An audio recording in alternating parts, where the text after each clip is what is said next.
Who doesn't love seeing what others would pick for certain prompts in certain categories?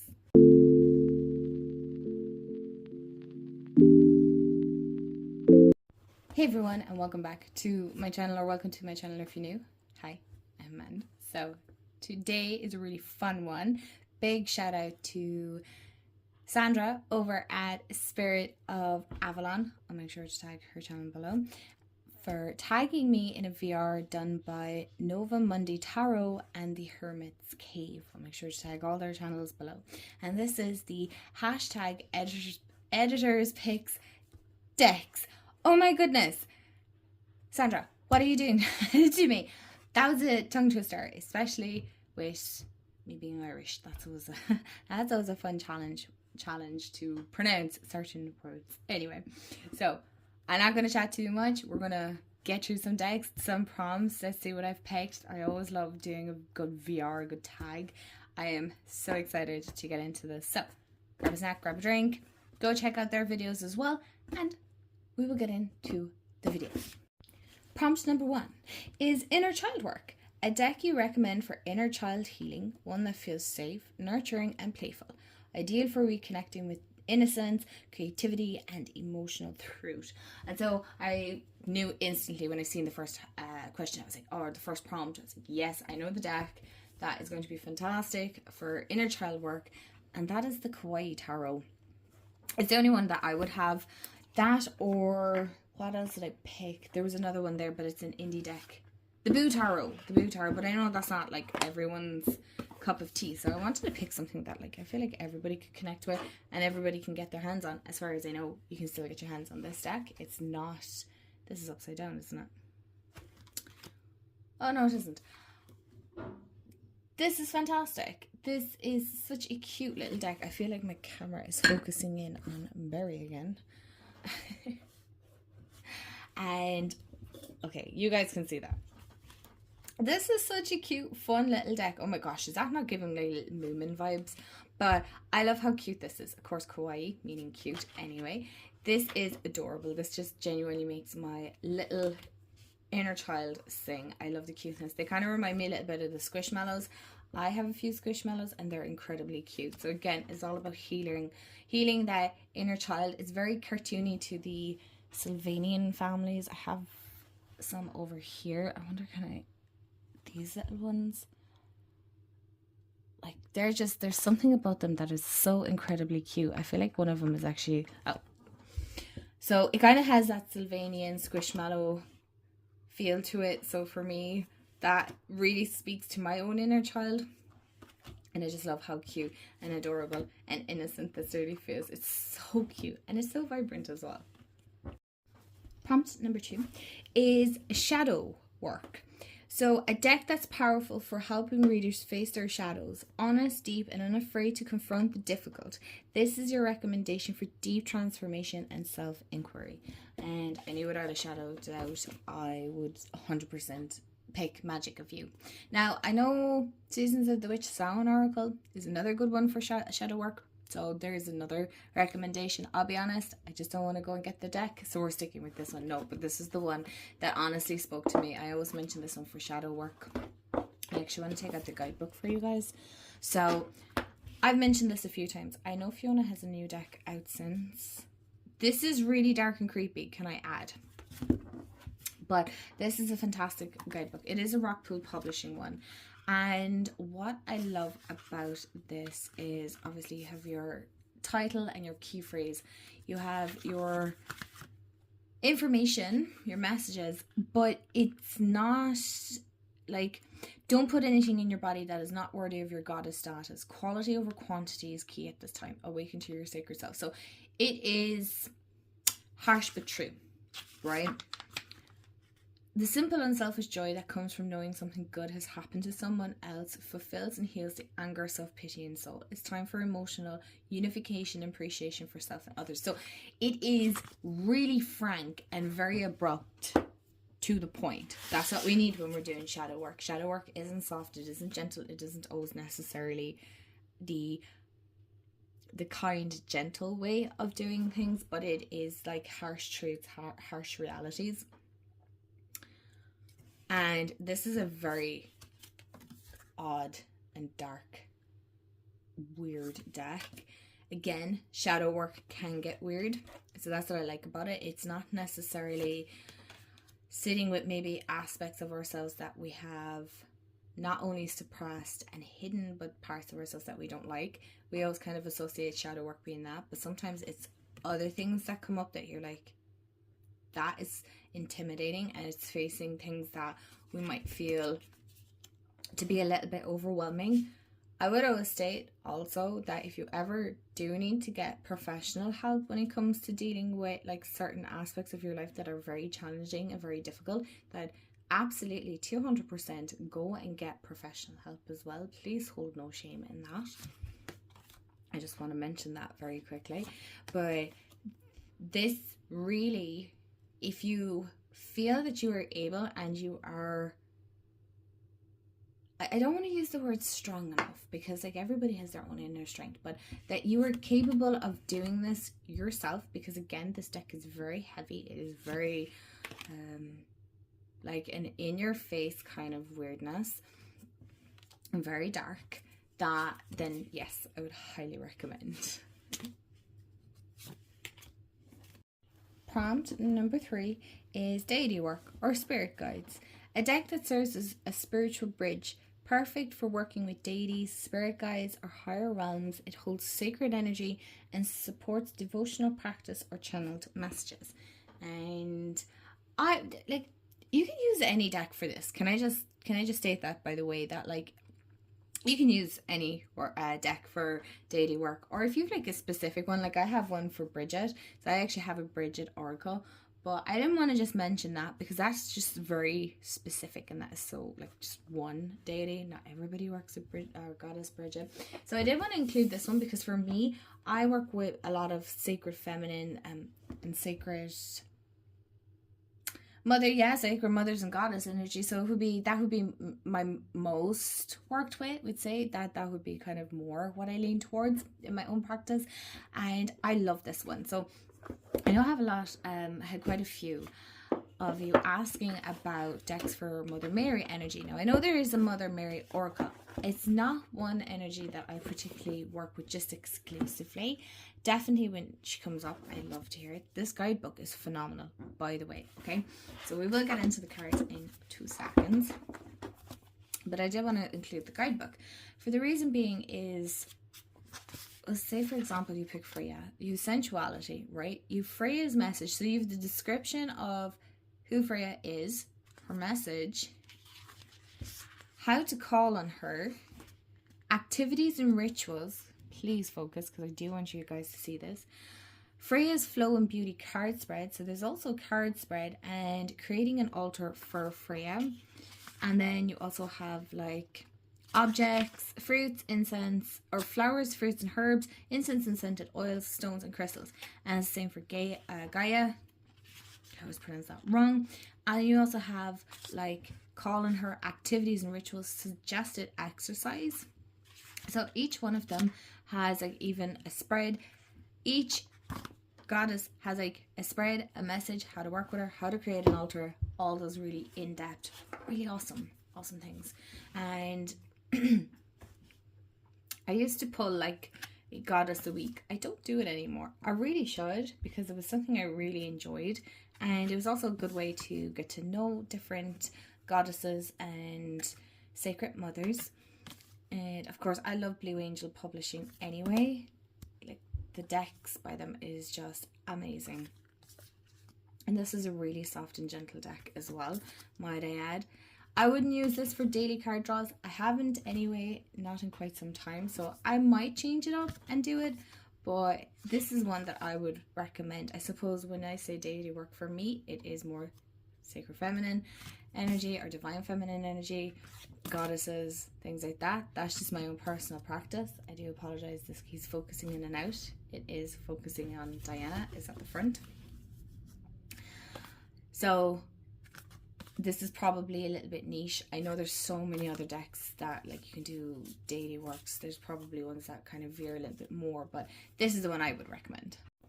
Prompt number 4 is Ancestor Work, A deck you'd suggest for connecting with ancestral wisdom, whether for lineage healing or honouring those who came before. This one opens the path to ancestral connection. Now, I want to recommend this one. It is one that I would use more because it is an oracle. But I do use the Dark Mansion Tarot to connect with my own ancestors. It's one that has worked really well. So it's kind of an odd choice. But if you're looking for, would say, a deck that is specific for messages from your ancestors, then like this one is a really good one. There is another one that I want to get my hands on. It is by Blue Angel as well. I can't think of the name of it. I can see it in my mind's eye, but I can't think of the name. Is it Ancestor? I don't know. So these are the backs. Nothing too fancy, nothing too out of the way, but this is a really interesting one. It's a little bit different when it comes to ancestral work. What I like is because you have the keyword here, and then you also have another keyword or the title. So you kind of get the essence of the ancestor that's coming in, who they might have been, or what they might have been connected to, or even what they're trying to tell you to do. So you have like hero, father, animal, singer. It's a really fun one. I mean, I feel like you could go very in depth, like actor or rhythm maker. I don't think you're going to touch upon everything when it comes to ancestral work.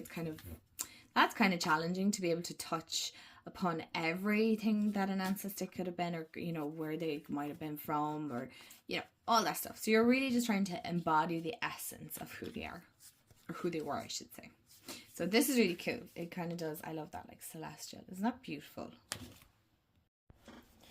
Next prompt then is Divination. So a deck that excels in traditional divination, clear, direct, and accurate. This is your top pick for those seeking predictive insights or practical answers. So I wanted to pick one that I actually used for others for readings, and it is the, oh, I'm so sorry.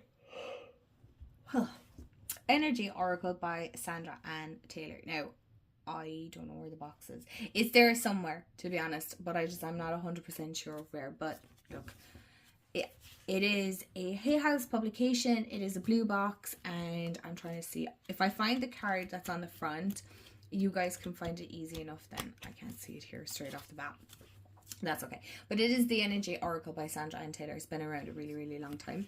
This one is really interesting because you're probably looking at it going, I can't see how this would be. But I swear this is so accurate and so good, and like what you can pick up. Now, I have worked with this deck for a couple of years now, so I would say I know it pretty well. It's definitely one of these oracles that I know so extremely well. I must actually nearly get a second copy just to have a backup. Do you know, that kind of way? I don't have any backups of decks. I don't believe in having a second one unless it's a case that it's going out of print. Fair enough.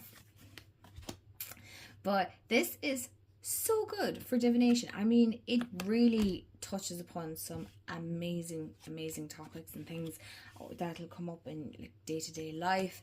If you need an answer for something, it will give you an answer. You know, it doesn't shy away from the difficult things, that's for sure. It just for me, it's perfect because it includes angels, chakras, and then every day-to-day bits as well. It is quite glossy, but that's not a problem. I'm trying to see, can I find the card for you, because some of you might not. You might want to look this up and then you'll be like, what does the box look like? So I'll do this really quickly. So tell me, what's your favorite divination deck while we're looking for the card that I probably cannot find now. I probably passed it. Oh my gosh, of course it's that. This is on the front of it. It's the Goddess of the Moon. Okay, so that's the picture that you're looking for. Prompt number 6, as above. A deck that connects the reader to cosmic or spiritual realms, ideal for soul work, life path exploration, or messages from the higher self. It speaks to the divine perspective. And I had to think about this one. I'm not going to lie, I had to think. And the one I picked was a divine feminine. Because I've always told you guys how this feels very cosmic. It's the famous tiger's eye. This is very rooted. Now, I don't think you can get this deck anymore. I'm really sorry if that's the case. But I've shown this deck so many times on my channel, but this is so rooted in like that higher celestial cosmic feel. Celestial, I just added that one in myself, but it is very connected with the spiritual realms, I would say. And of course with the feminine work being intuitive, right, it's just the perfect combination for that kind of more cosmic woo-woo type reading. Now they don't actually give woo-woo readings. It actually gives very good, accurate reading, I'll be honest. It definitely has called me out a few times too, but it's very gentle. I really enjoy this deck. So this would be my one for As Above for sure. I mean, look at that. Does that not scream As Above? Like the stars and the like black backgrounds and the moon, and oh, it's just beautiful. Of course, with As Above, so below. And this is a deck you recommend for grounded real world readings. This one captures everyday emotions, human experience, and earthly wisdom with clarity and depth. Oh my goodness, mouthful. And I picked the Pastoral Tarot by Lynn.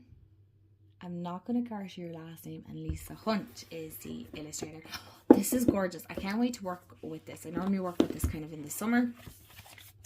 It's a very summer deck. Look at that guidebook. I feel like a lot of people don't go for this because it is more landscape. It is all landscape, what am I on about? And I know a lot of you like to do, what's the word I'm looking for, quite large readings. And of course this deck probably wouldn't suit unless you had like a complete floor or something, or a really big table. That would work then, but I would suggest like don't pass this up just because the images are a landscape. This is so earthy. It's so beautiful. I mean, it does feel a little bit more back in the time, but it does relate to everyday. So while it isn't modern, it is still relatable. I feel there is a mixture of modern and old in this. It's been a while since I've worked with this, you guys. I'm not going to lie. It's been a while, but it, for me, it really, I love the Justice card, but it is relatable. I mean, look at this, 7 of Wands. So, you know, protesting and fighting for your beliefs and what you want to stand up for. And, excuse me, like our shepherd. We have celebrations and teachings, right? These are all things we would see day to day for most of us. Okay, if you live in the city, you might not. And there's a donkey, but no, this is very, very grounded and very rooted, and it gives such insightful and real and honest, from what I can remember anyway. It's been a while, like I said. It's a deck that I really want to work with again. Of course, I love Lisa Hunt's art style. It's so gorgeous. They're like little pieces of artwork. It's so pretty, and it's just, look at that green and yellows and orange and blues. It's just, this is a really good one. Okay, I must speed this up a small bit. So we have our hug deck. So this is a deck that offers emotional support and comfort, gentle, compassionate, and soothing. This is a deck that feels like a warm hug for anyone going through a tough time. Cozy Witch Tarot, 100% has to be a hug deck. It's so cozy, it's so warm, it's genuinely like chatting to a friend with a cuppa and just giving solid advice. It's very gentle, it's very reassuring. It's not a scary deck by no means. I've definitely shown this a few times here. It's relatable, it's modern. I'm not really sure what else I can say about this. This is just really comforting, and it's a great pick-me-up. Again, it's so gentle, it's kind, it's not going to set you off or anything like that. And like, curiosity is a type of magic, and when life gets chaotic, find a way to get grounded and balanced. 6 of Pentacles, every blessing you give will eventually be returned to you. Page of Pentacles, when life gives you lemons, make enchanted lemonade. So it's really gentle and very reassuring. So that's the hug deck. Prompt number 9 is a feel-good deck. A deck that uplifts, encourages, and energizes, whether through colour, artwork, or message. This one is the perfect feel-good recommendation for readers who want joy and empowerment. And of course, I would pick Circe. Always. This is a really empowering deck. It's so insightful. It is, I've used the word insightful a lot. I do apologize. But it's really an uplifting deck. I suppose you could use this as an as above deck as well, because it is quite cosmic and, you very seventh chakra and whatnot. But this is such a great one. Like, let grace catch you. Divine feminine. Soften and flow. It's such a beautiful pick-me-up deck. If you just wanted one quick message just to pick you up for the day, maybe you're having like a real rubbish day, you're just like, ugh, like the colors are so soothing, you can't help but feel good with this deck, honestly. And no, I'm not just saying that because it's an Irish creator or anything like that. It's genuinely a deck I love very, very much, and one that I'm going to work with a lot more. But it's so extremely good. It's so pretty, and it's totally up my alley. I mean, this is definitely the kind of deck I would choose. So you know what, as a feel good, let's turn you there and let's have one quick message. Oh, fall back, let grace catch you. This is just like, really trust in it, have faith in it. But yeah, this would be my feel good deck. Okay, so prompt number 10 is most versatile. A deck you recommend for handling any type of reading. So love, career, shadow work, daily pulls, and everything in between. Reliable, flexible, and reader friendly. This is the all-rounder that adapts to every situation. And sorry, now I'm going to move you guys a little bit there. I know, before you said, I know. The Light Series Tarot, you guys, I'm sorry. I'm not sorry, because this is my recommendation. This is something I'm working on this year. I'm not making apologies for things that like I enjoy and I find enjoyment from. So, and neither should you, right? So let's make this the rest of the year like no apologies for things that we love and we enjoy. This is such a great one. I think I love this. I know a lot of people are comparing this to the Unfolding Path. I don't have that deck. I'm not sure I want to get that deck either. I feel like that's okay to say. You know, I love my Light Series Tarot. I don't feel the need to. So professional. I really don't feel the need to want to change this. This is such a great deck. And it's super versatile. Very relatable. You can use it for all kinds of readings. Because it's in depth. The artwork is stunning. I mean, look at this Knight of Cups. You know, it's just a fantastic one. It's very versatile. It'll fit in with any, if not all, readings. It'll work with most oracle decks that I have. It's just a great all-round deck. Great all-round deck. Prompt number 11 is most inspiring deck. A deck you recommend to inspire creativity, intuitive flow, or personal transformation. Whether it's the art, the energy, or the depth of the messages, this one sparks something powerful in the reader. Turn it the right side up, man. The Muse Tarot. I would always recommend this. How many times have I said it? If you're new here, then this will be the first time you've heard it. But if you're not new here, you'll know that I'll always say when I'm in like a creative funk or I'm just not feeling it and I need to pick me up, this is the deck that is going to get me to feel much more happier about things, much more inspired, more insightful. Now, I like a good collage deck. So this is a great collage deck in my opinion. It's one of my favorite collage decks, I'll be honest. Plus, I do enjoy Chris Ann's work and writing, but this is the deck that I would always recommend if you're in that creative funk or you just need a bit more inspiration. It's a very inspiring deck. There's just something about the imagery, the writing in the guidebook. It's a real good creative pick-me-up, is what I would say. This is kind of like the espresso creative deck that will just pick you up and be like, come on, let's go. You got this. Get moving. Prompt number 12. We're getting there, you guys. Is best for beginners. A deck you'd confidently recommend to someone just starting their tarot journey. Accessible, clear, and easy to learn with. This one makes tarot feel inviting rather than intimidating. And I will always recommend this to you guys. Everyday Witch Tarot. This is fantastic. A fantastic. How many more times can I say that? Beginner deck. The guidebook, so good. So insightful. In depth is the word I'm looking for, or insightful, but also like you can take notes in it if you want to, but I just love like success and celebrations. Huzzah! I mean, it's such a great little guidebook. You can go more in depth, obviously, but it does follow if you're looking for a more traditional Rider-Waite-Smith system, this follows it. So it's going to be great and easy to learn with. It might veer a little bit from some of the cards, but I love this because it's not scary. It's not intimidating. For me, personally, I love these cards. I think they're very inviting and very fun.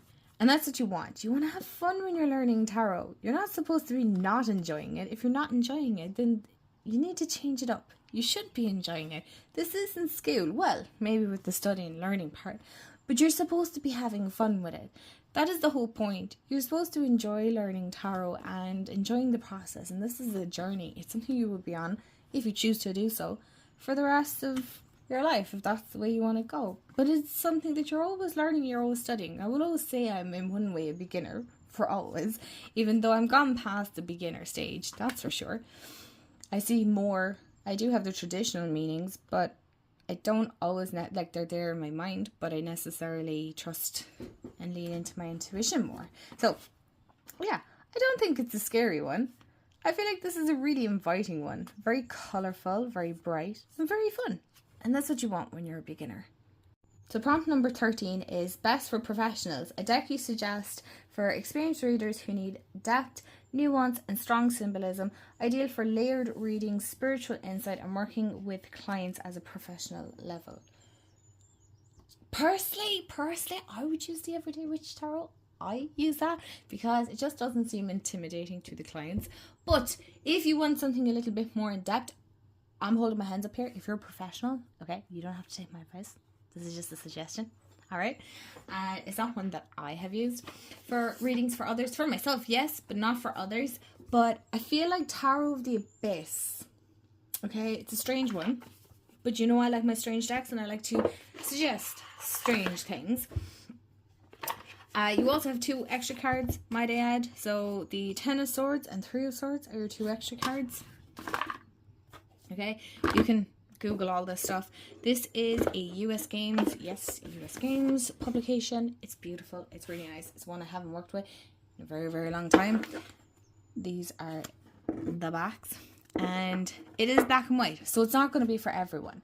But what I like about it is it's quite in-depth. There's a lot to these images, right? It takes time, and that's what you want to be doing when you're doing readings. Obviously, you want to take your time. For the most part, especially if you're doing readings for others. There's no need to rush through it. But I feel like this, just to show you a bit of an example,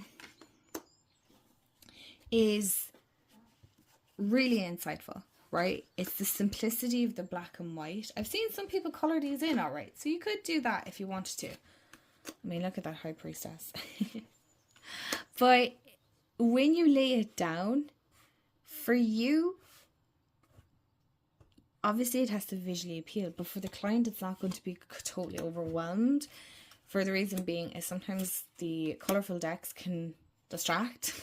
I know myself it can distract, but this is a great one because it's not as distracting. That would be my whole viewpoint on it. Plus, it's a really pretty deck and it gives a lot of depth. And what's the word I'm looking for here? Layered, yes, that's it. And I had to look there because I knew it. And spiritual insights, for sure, definitely. Anyway, let's get on to the last 2 pairings, or 2 prompts. Prompt number 14 is Witchy Vibes, and it's a deck you recommend for those who love witchy aesthetics, moody vibes, magical symbolism, or spellwork support, casting, altar work, etc. Hello, come on. Green Witch Tarot. I'll always recommend this. I'll never not recommend this. Also, if you wanted a second recommendation, I would recommend Witch's Wisdom as well. That's a great one. But I'm going to recommend this one. The guidebook is great because it kind of gives the herbs and the flowers and all that kind of meaning. But I just love this deck because it's really grounding. So as somebody who is, again, very much a water sign and air sign, I'm quite away with the fairies, as they would say here in Ireland. So it's nice to have a deck that keeps me grounded and rooted. It is more of that pagan side, so I like that. I enjoy it. And It's very nature-based, grounding. That's what you want, especially for me with the witchy vibes. Did I say that right? Witchy vibes that I'm going for. This would be the deck that I would personally choose. It's gorgeous. It really is. And you could totally use this for altar, spell work. I haven't used cards for spell work, not off the top of my head, but it's a great one. And last, but certainly not least, is Astrology Work. A deck you recommend for astrology lovers and cosmic seekers, one that weaves planetary wisdom and archetypes into its structures, ideal for exploring birth charts, transits, and celestial guidance. Now, the deck that I'm going to suggest probably won't cover all of the above, but it definitely covers some of the astrology. Maybe not celestial guide. Yes, but not transits probably, or whatever else. I'm not really all that knowledgeable in astrology. What is it with me and putting these upside down? Anyway, the Tree of Life Oracle. I love this. Now, another one, if you wanted a second recommendation, because I seem to be in that habit today of doing that, is the Herbal Astrology Oracle. But this is really cool because this obviously is the Tree of Life. So this is all about Kabbalah. And what I like on the back of this is it has symbols from astrology, tarot, and ancient alchemy. I really like this deck. I paired this actually with the Starman's Tarot. So yeah, if you don't know, I love the Starman's Tarot. So this is an interesting choice. I'm hoping. So see, you have, it's something I want to dive into more, is the Tree of Life. But you also have like different oh my gosh, I can't think of the word. Anyway, so if you can help me out in the comments, please do. But I would suggest this probably for the astrology work. I'm trying to see, where is it? There is definitely more astrological. There, you have your astrological symbols and whatnot. Again, I'm sure there's others that could suggest better. I think, what's the other one? It's a pastel-y kind of one. Oh my gosh, I can't think of it now. What is the name of that deck? Oh gosh. I'm going to have to look it up. 1 second. That's it. It's Heavenly Bodies Astrology. Excuse me. That's the deck that I was on about. Anyway, that's probably a really, really good one. But I don't have that one. I haven't picked it up. I might pick it up. We'll see. I don't know. I have so many things that I want to get into. So yeah, this is the one I would recommend. It's really good. I like it. It's an interesting one. It's definitely an interesting one. Alright, my loves, so thank you so much to Sandra for tagging me in this. This is so fun. I have no idea, so I'm going to say, whoever's watching this and you want to do VR, let me know, then I tag all of you that want to take part in this. So yeah, thank you so much for watching, and thank you to the wonderful creators NovaMundiTarots, and I'm not sure, but the Hermit's Cave as well, I'm gonna include as well, and also to Sandra over at Spirit of Avalon for tagging me in this. Anyway, you guys, thank you so much for watching. Don't forget to subscribe, like, join in the chats, follow me on Instagram if you want kind of more day-to-day. And also, I hope you have a wonderful day, afternoon, evening, wherever you are. And don't forget to stay magical. And I'll see you all in the next video. Bye, guys.